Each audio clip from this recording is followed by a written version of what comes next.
ബാറോസ് എന്ന ചിത്രത്തിൻ്റെ രണ്ടാം ദിവസത്തെ തമിഴ്നാട് ബോക്സ് ഓഫീസ് കളക്ഷൻ റിപ്പോർട്ടാണ് ഇന്നൊരു വീഡിയോ ഭാഗത്ത്. വീഡിയോയിലേക്ക് മുൻപേ വീഡിയോ ലൈക്ക് ചെയ്യുക, ചാനൽ സബ്സ്ക്രൈബ് ചെയ്യുക. ഡിസംബർ മാസം ഇനിയും ധാരാളം ചിത്രങ്ങൾ OTT റിലീസ് ചെയ്യും. നമ്മുടെ ചാനൽ ഭാഗം പരിശോധിച്ചാൽ നിങ്ങൾക്ക് കാണാൻ വേണ്ടി സാധിക്കുന്നതായിരിക്കും.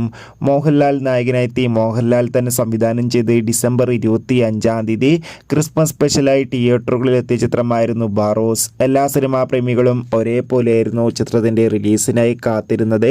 ഫൈനലി ചിത്രത്തിൻ്റെ ഏറ്റവും പ്രധാനപ്പെട്ട കളക്ഷൻ റിപ്പോർട്ടൊക്കെ പുറത്തു വന്നിരിക്കുകയാണ്.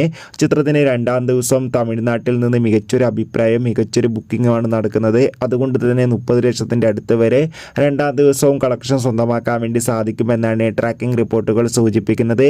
എന്തായാലും ബാറോസ് എന്ന ചിത്രത്തിൻ്റെ കൂടുതൽ ബോക്സ് ഓഫീസ് കളക്ഷൻ റിപ്പോർട്ടിനായി നമുക്ക് കാത്തിരിക്കാം. ചിത്രം കണ്ടവരുടെ അഭിപ്രായം തീർച്ചയായും കമൻറ്റ് ബോക്സിൽ രേഖപ്പെടുത്തൂ. അടുത്തൊരു വീഡിയോയിൽ കാണുമ്പോൾ എവർക്കും ബൈ.